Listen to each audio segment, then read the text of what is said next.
Hi everyone! Today I'm going to show you how to navigate your gradebook on Canvas. If you take a look within your Canvas course, you'll see buttons right here off to the left-hand side. If for some reason you don't see them, maybe you accidentally clicked these three bars at the top. So see if I click them, oh, the buttons went away. So you just click those three bars and now they're back. Okay, and different classes will have different buttons, but no matter what class you're in, it'll all have this button called grades. If for some reason it's hiding, maybe it's a chance that your teacher hid it on purpose because they're grading a bunch of things and then it'll appear back. For the most part, it should always be there. Okay, now once you get to your gradebook, this is just for this one particular class. Up at the top right here, I see a 71.78%. That is my overall grade for this particular class. Okay, now I made up a pretend class. So for this pretend one, I have these weights where assignments are weighted 30% of your overall grade and quizzes and tests make up 70% of your overall grade. Okay, now different classes will have different weights. Maybe essays will be 80 or 90%, and then only 10 or 20% for assignments. Or maybe they have participation in there for 5 percentage points. I don't know, okay? It'll all be weighted differently depending upon what course you're in. Some, very few, might not even have any weights at all. So if your class doesn't do weighting, then this won't be here within your gradebook. Okay, let's understand my actual assignment grades. This is the title of the assignment. This is my score that I got out of how many possible points I could have gotten. So I got a 13 out of 13, a 10 out of 10, a 10 out of 10, a 4 out of 5. If this were a math class, I can guarantee you that a 4 out of 5 probably means you did everything, but you forgot to check. A 5 out of 5, a 2.5 out of 5, this probably means you turned it in late and got half credit for something. If you ever see this little dash right here, there's several things that this can mean. One, it means that maybe you never turned anything in and your teacher hasn't physically entered the 0 yet. So don't worry, they will eventually enter it, so make sure you get it in. Or two, maybe you did turn it in, but your teacher just hasn't graded it yet. Give them a chance. They have at least 150 of you to get through to grade, so give them a hot minute. They'll get to it. Or option 3, look at the due date. Maybe it's a date that hasn't happened yet. And so it's in the grade book, but it's there to let you know that it's coming, but it hasn't happened yet. So this doesn't mean it's a 0 yet. Okay, it could just mean like, hey, it's an upcoming test. Make sure you study for it, and then we'll put a grade in. Okay, so this dash could mean any of those 3 things. It's not affecting your grade just yet. But if it's something that has passed already and you know you haven't turned it in, your teacher hasn't put the 0 in yet, and so it's not affecting your grade. And once that 0 is entered, this overall grade is going to go down. So please make sure you get that assignment in before the turn-in window passes. All right, some other icons we need to talk about are this icon right here. It looks like a piece of paper, or this paperclip icon. Both of these mean you physically submitted something onto Canvas, but your teacher hasn't graded it yet. So it's not a 0. Again, this paper and paperclip do not mean it's a 0. It just means that you turned it in. Good job. Your teacher has it. Again, they have 150 things to grade, and they have to prepare the lesson for tomorrow and create your test and then grade your test and reply to emails. Like, give them a minute. They'll grade it. Okay, you turned it in. You're good. Just make sure you click on it and make sure it was the right assignment. Double check so that when they finally get to click on it and grade it, they don't give you a 0. So you can actually click on the assignment and see your submission. I'll show you how in a minute, and make sure you submitted the right thing. All right, some other things we need to talk about. Notice this little missing thing right here. This is a Canvas glitch that we can't fix, okay? It's outside of our control. If for some reason you don't physically turn something into Canvas and we had the option that you could turn it in online, it'll say missing next to it. Because let's say, for instance, I had to have the option that some kids could turn in early and they turned it in online, but then you handed it in to me in person. Well, you handed it in to me in person. I gave you a 10 out of 10, but because you didn't physically turn it in to Canvas, like you were supposed to, it says missing. Don't worry about it if it says missing and you have an actual grade, because you got the 10 out of 10. That's what matters, right? You got full points. This missing doesn't actually hurt your grade. The missings you need to look out for is if it says a 0 out of 5. That's one that, okay, I need to actually work on that. And you'll notice a lot of times if you see a 0 out of 5, you'll see this little speech bubble right here. So go ahead and click on that. And then you'll be able to see what your teacher wrote. Oh, you turned in the wrong assignment. And you're like, oh, I swear I turned this in. What was it supposed to be? So I could click on it, okay, directly from my gradebook. And then if for some reason you submitted something, like let's say it was the paperclip icon and you know you turned it in, but you want to make sure you submitted the right thing, right here, you could click the link and it would bring you to your actual document. So you can just double check, for those that get anxious, that you turned in the right thing. Your comment, again, is right here.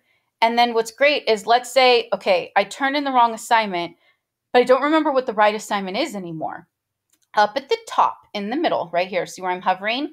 If I click that link, it brings me to the assignment page. So normally there'll be a blank copy of the assignment so you can get another copy or see what it looks like. Oh, that was the assignment I was supposed to turn in. And especially very important, read the expectations of what you're supposed to do. Okay, before you submit it, make sure you're meeting all the expectations. And then also you can see again what that specific assignment was. All right, and again, how I got here is I clicked this right here in the top middle, and that brought me to the page that had the blank copy and the expectations of what the assignment was looking for. And I got there by clicking right next to the 0 within my gradebook. I clicked the title of that assignment. Okay, my computer's being slow. So right here, okay, I clicked this speech bubble. It said incorrect assignment. So then I clicked the title of the assignment to see what it actually was. So right here, I can just click that and it'll bring me to the directions, expectations, and blank copy. Okay. Really look for those speech bubbles before you resubmit something, because you want to make sure you fix it and you don't just turn in the wrong thing again. So for this one, what did I do wrong? Ooh, I turned in the notes instead of the homework. So I need to probably click on it and see what the assignment looked like, because I don't know what the homework assignment looked like that I was supposed to turn in. For this one, this must be a math class. You're going to see this comment a lot. No work equals no credit. So please don't just submit the same piece of paper with just answers and no work, because you will get a 0 again. No work is no credit for math. That one's going to come up a lot. Again, if you see a 5 out of 5 and a missing, please just ignore the missing. And then those are the most important things that you need to know, of like how to read your grade. Now, when you're deciding, okay, how do I bring up my grade? Let's scroll all the way down to the bottom. Okay. Notice that your overall grade is a 71.78%. And you're like, oh, I know that I turned almost everything in. Why do I have a 71%? Well, you're right. You did turn almost everything in. You have a 90% in the assignment category.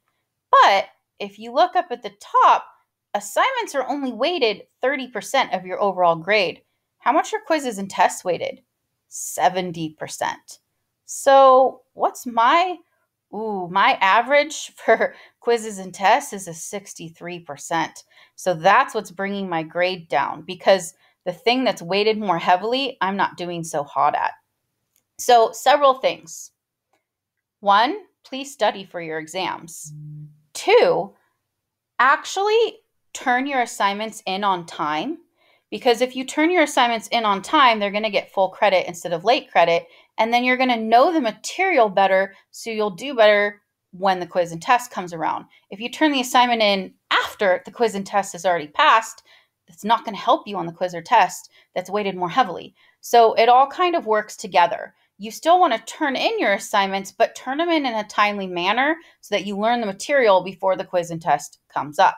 Okay, and if you missed a quiz, please make sure you go make it up with your teacher, because they're weighted heavily. If there's a retake offered, please retake it. Now, let's say it's the end of the quarter and I need to decide what things I should still turn in. Okay, So right here, I have a 0 out of 20, a 0 out of 5, a 0 out of 5, and a 0 out of 18. This is in the assignment category, assignment category, assignment category, quizzes and tests category.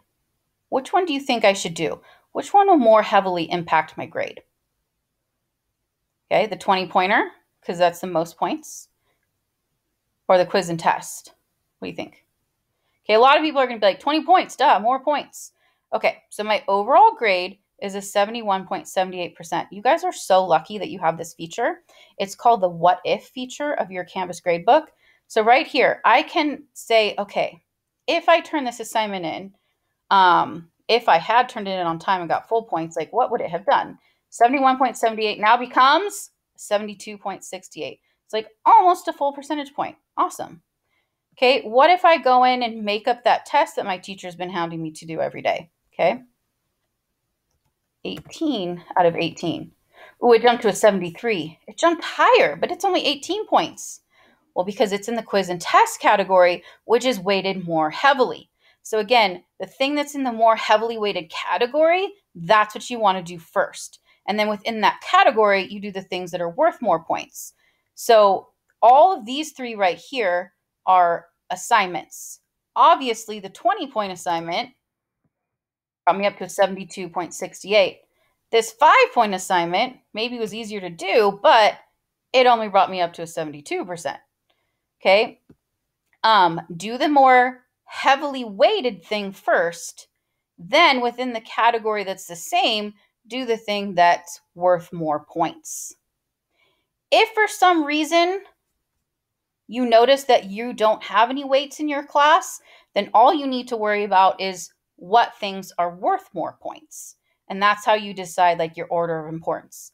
But again, the most important thing, turn your assignments in a timely manner, and then you don't have to dig yourself out of a hole.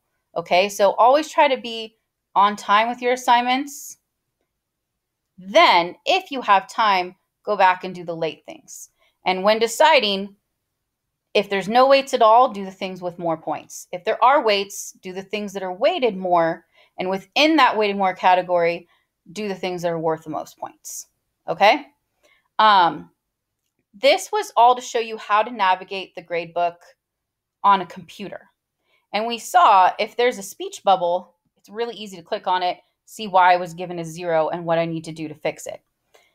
Very easy to do on a computer, a little bit trickier to do on a phone. It's a lot of clicks. So I strongly recommend that if you need to check your grades and look for comments of why you have a 0, do it on a computer because it's much easier. But at the same time, we'll show you how in just a minute to do it on a phone or on a tablet. Okay? Congratulations. You now should be an expert at navigating your gradebook.